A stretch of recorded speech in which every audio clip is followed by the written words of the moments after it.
Today on First Cup, I don't know what we're talking about because I didn't look at what you guys posted yet because I don't usually do that.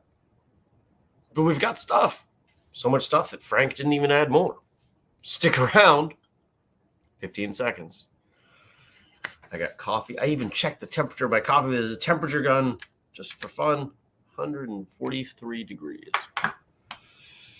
3, 2, 1.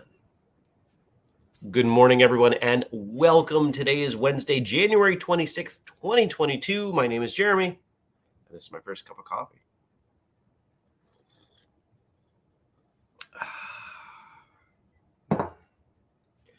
Good morning, Brian. Good morning, Ray. Good morning, Jenny. Good morning to all of you. Whether you're watching live later or even listening, thanks for joining me here on First Cup.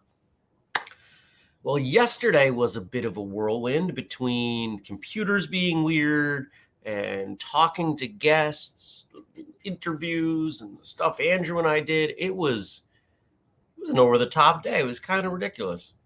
So the first thing, some of you may have been around for the live Q&A that we did. When did we go live? About 11:15 Eastern time. Ooh. Had a bunch of people come in and out, and it was a good time. We brought a couple people on live to ask their question, and if you missed it, you'll be able to see it in a few weeks when we edit that episode and release it. We're going to try to do more of this. If you follow the episode numbers, you see that episode 700 is coming soon. And Andrew and I are talking, we're probably going to involve something with live participation. You know, it was fun when we did the live show. Shout out to Gabe, who made that happen.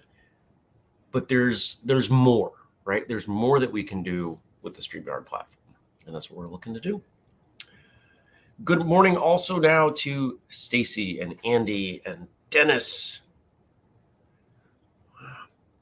and Mark.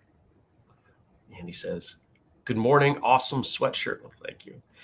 There's a great picture, and Stacy even captioned it that she sent over. And it's from this past weekend. It's Andy and Craig and I wearing the same, different color, but the same sweatshirt, you know, arms around shoulders. And she threw a caption under it. It says, train hard, smile, and have a great day. And I love it. Super cool. So we did that in the morning. Andrew took off, ate some food, got ready, had one of the biggest name guests we've ever had on the show at 1 o'clock. Had a wonderful conversation with this person. Some of you who are in Patreon know who I'm talking about. It went really well. I was really happy with how it went, except for one small part. About 10 minutes before the end, my computer crashed, rebooting. So I'm officially, well, I don't know that I'm officially done with that computer. I think I know which part is struggling. I've got a spare already. I'm going to swap it out. And that if that doesn't fix problems, knock on wood, it's new computer time. That thing goes back, I think, to 2015, maybe 2016. It's been a while. I've had this computer for a while, and it wasn't anything particularly special. And honestly, like, there were things that went wrong with it within the first month. The hard drive died. I had to get a new hard drive. I didn't even bother going through HP because it was going to, you know, they would have made me reinstall everything. I know how to deal with this stuff. So I did. And the computer I'm working from here is not the one I have been working from. I managed to get my newer spare laptop running a bit better. So we've demoted the other First Cup laptop to sitting on the shelf. So I doubt this changes anything for you, but if it does, I'm curious, and I'd like you to let me know. Good morning, Liz and Frank. Frank doesn't have to work till 8. Kelly says, happy hump day, halfway through the week. Almost halfway. It will be soon. You know, I don't think this camera likes a sweatshirt. No, maybe that's not it. I don't know. What else happened yesterday? I started getting ready for Atlantic City. The piles are even more substantial. One of the things I did do, I did put on and figure out the majority of the Saturday night dressing up. I got to tell you, I look good in a suit. Just saying. There are pictures. In fact, there's one member of the community who's already asked for a handful of photos in a specific way. So I will do my best to make those happen. Not anything inappropriate. Don't worry. But yeah, hey, I try to do my best for people. If they have need for stock photography that I can provide, why the heck not? Right?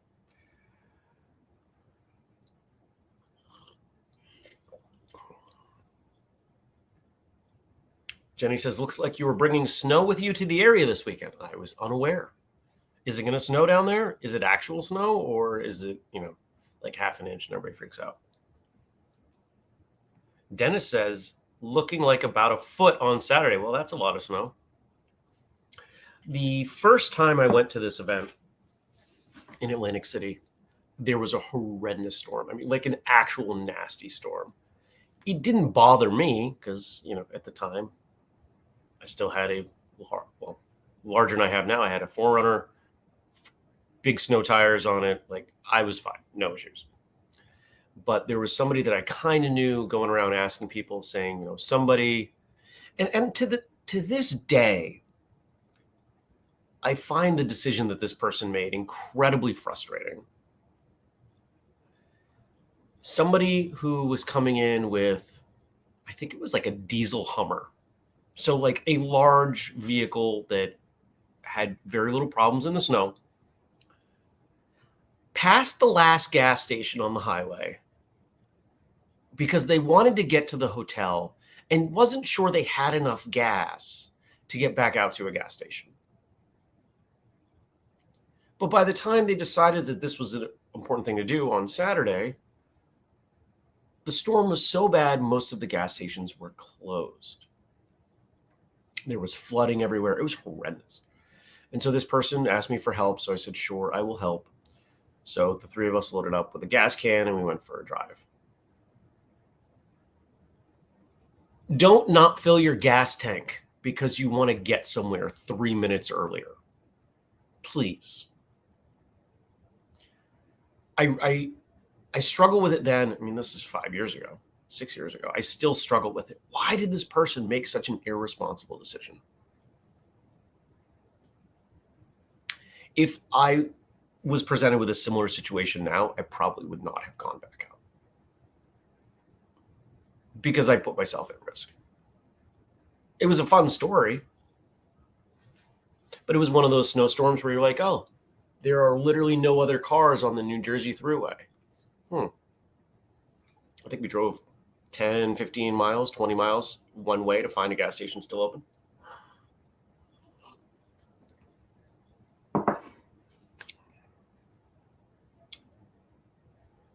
Jenny says, I'm okay with it. We haven't had a good snow in a while. And the New Jersey area is getting hit with more than the Philly area.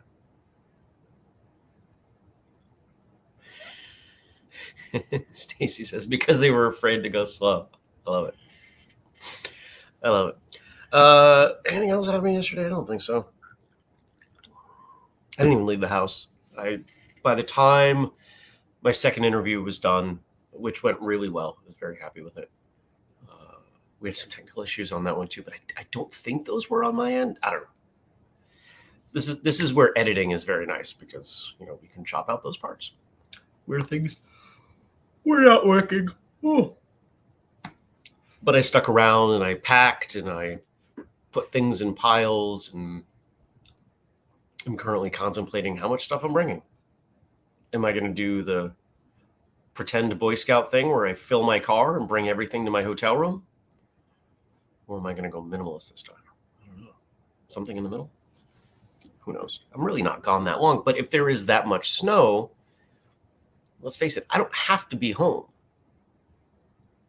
I don't have to be home for a day or two if things get really bad. That's okay. So I can stick around. But I want to make sure I've got enough stuff. Right?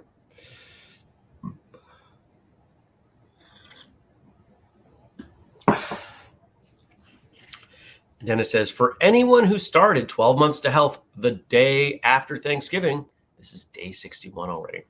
Andrew and I recorded an episode about 12 months to health yesterday. That'll come out in a couple weeks.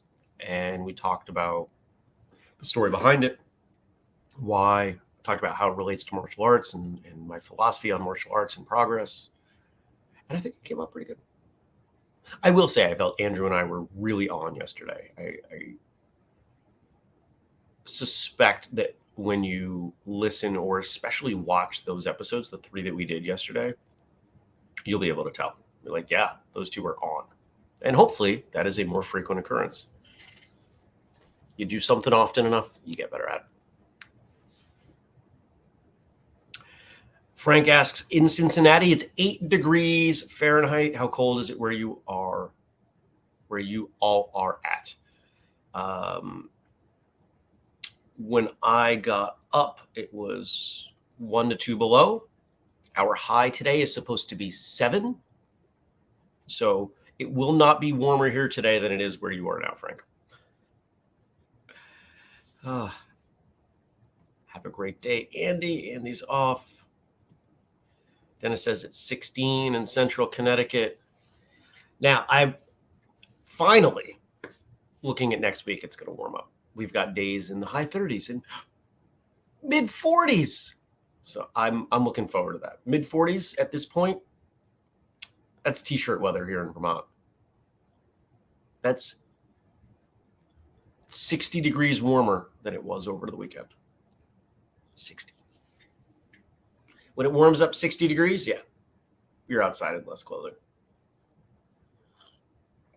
This is why if you drive by my house in the spring, especially late spring, and you get a day where it's really sunny and 55, I'm probably in the garden, working in the garden, digging holes or whatever, in a t-shirt, sometimes shirtless, because it's 80 to 90 degrees warmer than it points over the winter. And my body is like, hey, this is warm. Let's do it. Jenny says it's 23 there in Philly.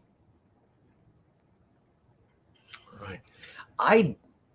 Liz says it's 12 in upstate New York. Feels warmer there this week. All right. What do we got? We got some stuff here from Dennis and Josh. So thank you to both of you. All right, this one we're starting with. I think I got to share this. Let's see. I can do this. Yeah, Frank says I'm going to need hot hands for cart duty at work today. Yeah, the hand warmers. I buy those by the case. I don't use them very often. Sometimes if I'm hiking. Honestly, I use them more in my boots than I do in my gloves because my boots get wet. And the hand warmers will help dry them out. Jenny says, I bought Matt, her husband, USB rechargeable hand warmers from Amazon for when he did tree work. I've seen those. Actually, I've long had a USB rechargeable vest in my Amazon cart. I haven't pulled the trigger. All right, let's make this happen. We're going to share this tab right here. Now, I haven't watched this, so I'm assuming that it's nothing inappropriate because it's Josh.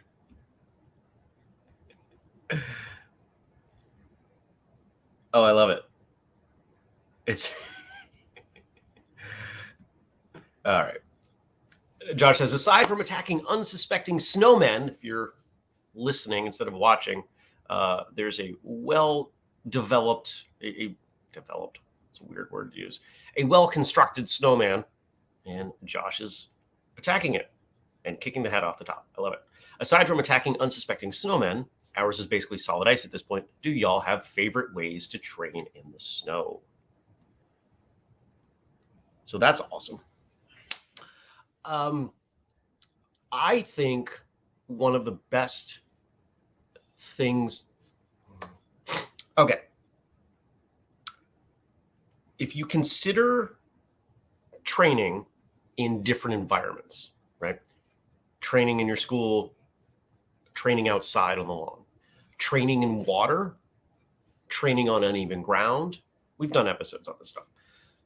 Training in the snow. One of the things you'll find about training with the snow is that you're using a whole lot of stabilization in your legs, around your hips, that you might not work otherwise. And if you're going to kick, you can't, especially if you're standing in deeper snow, you can't cheat the traditional method of picking your leg up first. You can't just kind of drag it out because you're kicking snow out. It's slowing you down. And I think it's a wonderful tool to test, hey, how are my kicks?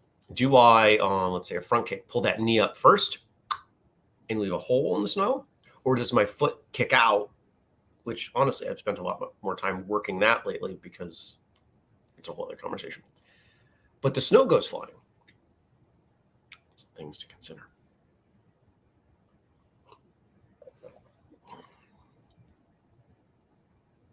Liz says they are an ice fishing necessity in our household. Nick has had a rechargeable heated vest for 2 years now. He loves it. It is great for early motorcycle season. That's the other thing I thought about it for.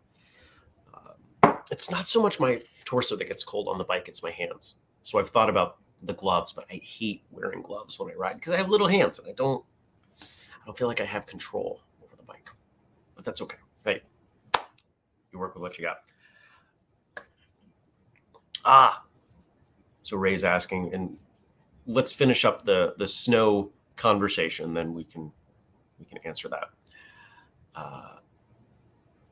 Do you guys ever train in the snow? Do you ever go outside, build a snowman, beat it up? I don't think you would want to use like a nice sword, but if you've got some training weapons, some lower end stuff that you don't mind knocking around, setting up a snowman for heavy bag duties is I think it's kind of a good way to go. Snow's cheap. It's right there. You don't have to go anywhere. If you want to practice the visual of chopping someone's head off with a sword, I think building a snowman is probably the safest, least expensive way to go. Nobody's going to prison for chopping a snowman, though your video would probably get removed from social media because that's where we're at. So Ray asks, his son Zyler, who I had the opportunity to meet and work with this weekend, asked, what do I play for video games? I mentioned yesterday I've been playing video games. The game I'm spending time with right now is Far Cry 5. I don't usually play new games just because they're more expensive. And why not? If it's a new game to me, I'll play an older game. I am not a heavy video game player. There are probably 5 or 6 video games that really consumed me over the course of my lifetime. First one was Pirates from Sid Meier, and you can get newer versions of that. The original Civilization, which consumed me for years, also from Sid Meier. StarCraft, the first StarCraft. I was all in on that for a couple years. I played a lot of Skyrim. That was about 2 years playing Skyrim, and then one day I was just done with it. And then recently, somebody suggested, because I think it was it was the winter of going into 2020. No, it was 2020. I bought a PlayStation 4 because I was like, I don't know what's going on with the world and how much time I'm going to have to spend inside. And I need another option, another variety of thing to spend my time if I'm going to be stuck here. So I grabbed a PlayStation 4 and I was hunting around for games and found The Last of Us. Plowed through that. And then the second one had come out a couple months before. So I plowed through that. And then I went back through, played both of them again after looking for more games that I would really enjoy. I played Uncharted 4 in there, but I'm pretty picky on games. There are lots of things that I can do, I can spend my time on. And unless it's a really compelling story that really pulls me in, I'm probably not going to play. If you look back, if you look at all those games I mentioned, kind of with the exception of Civilization, there's a really strong story there.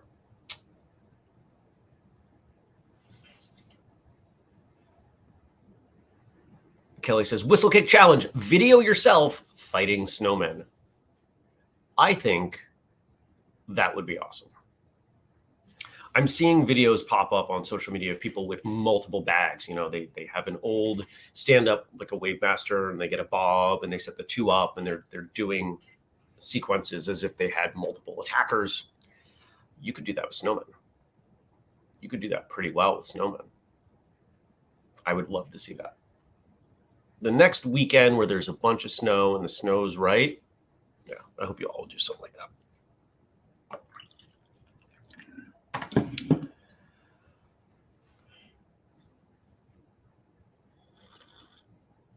What's the temperature of my coffee now? I picked this up. This was a recommendation from someone I look up to in the entrepreneurial space.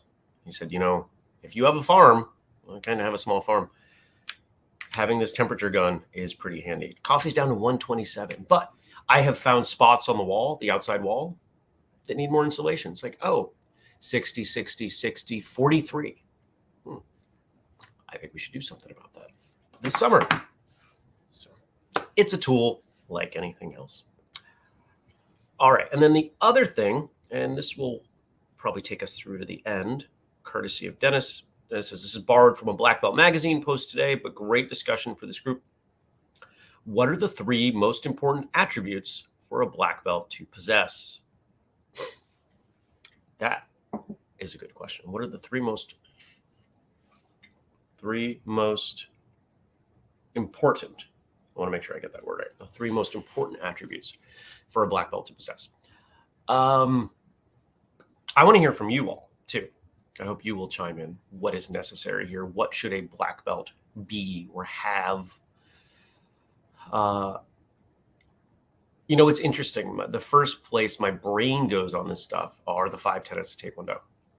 Right? Courtesy, integrity, perseverance, indomitable spirit. Perseverance. Well, there's 4. Always miss one. I think integrity is the most important thing for anybody to have. I think it is absolutely critical. I think your integrity, and interestingly, the big name guest that I spoke with yesterday didn't use this word, but that was kind of the equivalent to what they were saying. They used a different word.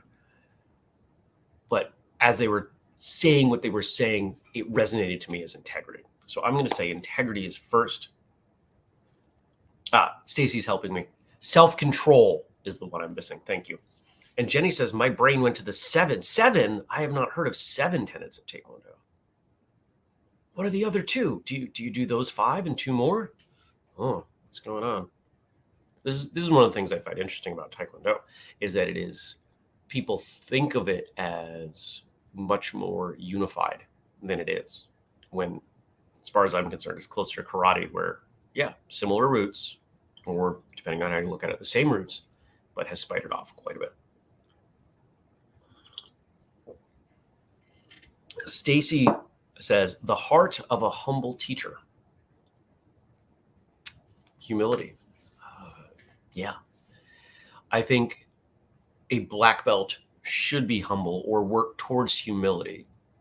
I don't know if I would put that in my top 3. However, I'm going to say integrity. I'll use the word perseverance because I'm searching for the right way to express what I'm feeling on that, and that's probably the closest thing.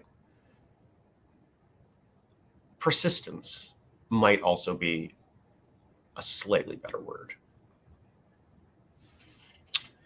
So Jenny's giving us their list. Integrity, concentration, perseverance, respect the obedience, self-control, humility, indomitable spirit.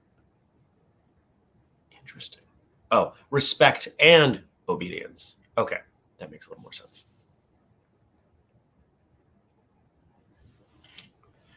Fascinating. So persistence, integrity. What else am I going to say?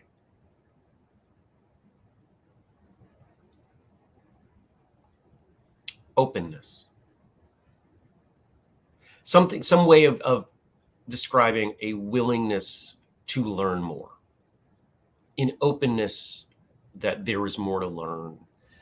And you could take that in a lot of different directions. But I think the most important thing, and this is something that sadly culturally does not express in a lot of martial arts schools, that earning a black belt is not the end, right? That there is, even if there is not more new material in the curriculum, there are plenty of martial arts schools where you learn all the techniques, all the forms for your black belt, but is not more. My original school, that's how it was. You were expected to know all of the material to test for black belt. There was not, at second dan you learn this form. No, it was all of it. And then moving forward, you were expected to refine it and improve it and learn other things and add and add and add, even if it wasn't from our curriculum. And I think when I look at martial artists who have continued to grow and become substantially better over the course of their martial arts career, that's been a huge element. When I look at people who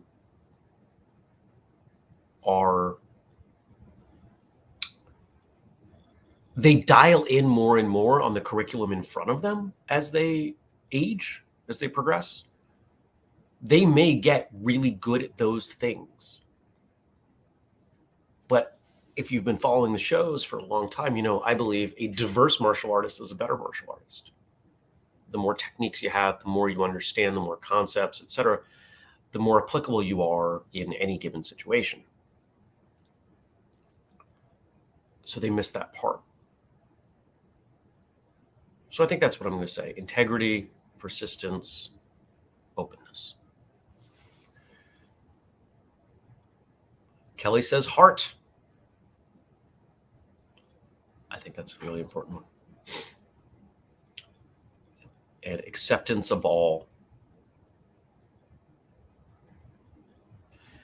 Dennis says, the unwavering commitment to never give up or quit, as Kelly said, heart. Jenny says, the spirit that never stops, even when beyond the extreme limits of the physical body. It's complicated to explain. Basically, when the body breaks, the mind takes over. I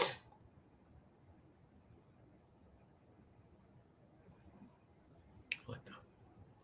You guys got some good answers. So today, I didn't even tell you about my day today. I've got one client call. I got to do a bunch of little things. I got to start prepping to leave tomorrow. I will leave pretty much right after the show. There are a handful of things that I'll do to put the house in order because right now it's a mess. There's a greenhouse on the floor. How much do you love plants? There's a greenhouse in my house. That's a lot of love for plants. I was supposed to head to the PT 2 weeks ago. She was going to try dry needling on me. Her dog got sick or something. She had to go to the emergency vet, and we rescheduled for today. So that is the only thing I'm leaving the house for, really, to do that. So there's a bunch of stuff I got to do before I do that. We will see. Have any of you had dry needling? I've heard it's not that painful. I'm interested as to what to expect. I've spent a lot of time. This will probably make its way into the next training program whenever I do that.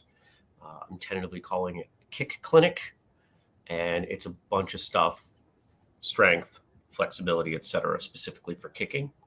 And one of the things that we've discovered is that because my hamstrings and my quads are so strong, I've got other muscles, specifically my gluteus medius, that didn't develop correctly. It's not strong enough. It is not stabilizing me well. So I've been working on some drills for that.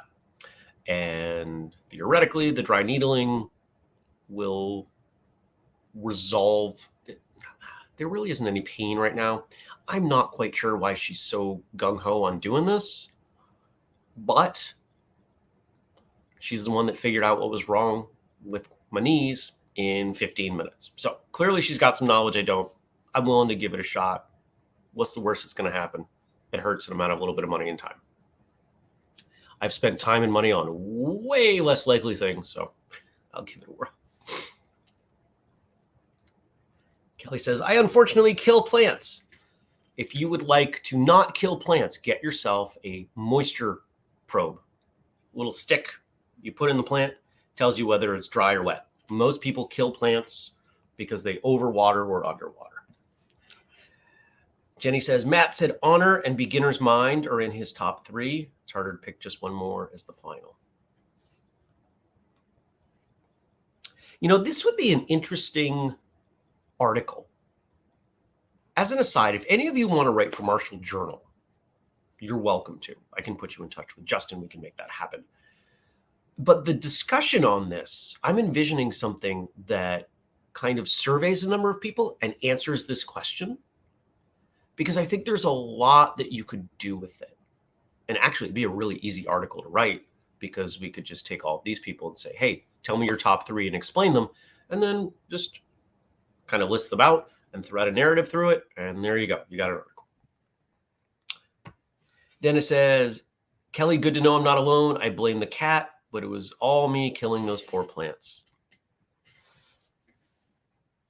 Water. I'll all but guarantee it was water. I've known so many people. I've had people bring me their plants for rehab. Oh, you're killing this thing because you're overwatering it. Some plants will tell you what they want. Some plants want a little bit of water every week. Some want to go dry and then get flooded. You spend enough time with your plants, you learn them. I have plants here from my philodendrons go back to 2003. I've got plants that are almost 20 years old.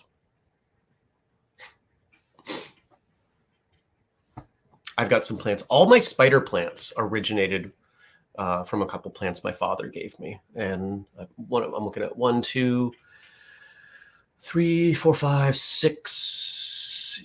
There's got to be 10 different pots with spiders in them. So I'm okay with plants. All right, it's time to go. I hope you have a great day.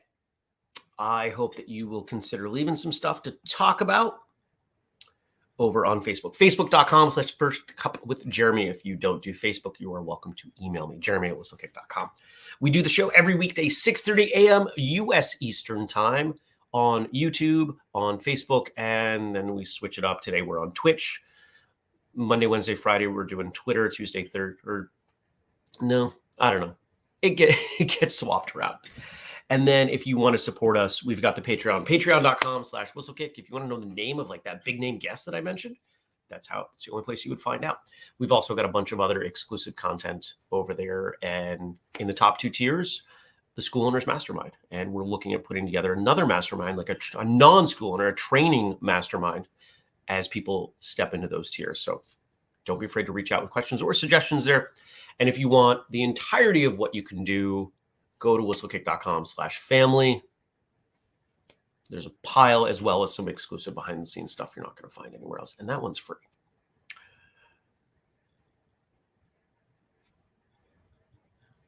Oh, cool. Kelly says, I have an acronym for Black Belt. Brave listener, accepting, caring, kind, brave, eager, loyal, teacher. 2 braves? I love that, though. That's something. Kelly, can you send that to me either in Messenger or email? I would love for us to make a social media post if you're willing. We'll credit you, of course, but to list out that acronym. I bet you're not the only one, and I think that others would really find that enjoyable. So there we go. You all are wonderful people. Thanks for joining me. Have a fantastic day. I will see you back here tomorrow. Don't worry. We've got a show on Friday. I'll do it from the hotel room. Excuse me. Leave me stuff to talk about, and have a great day. Take care. Peace.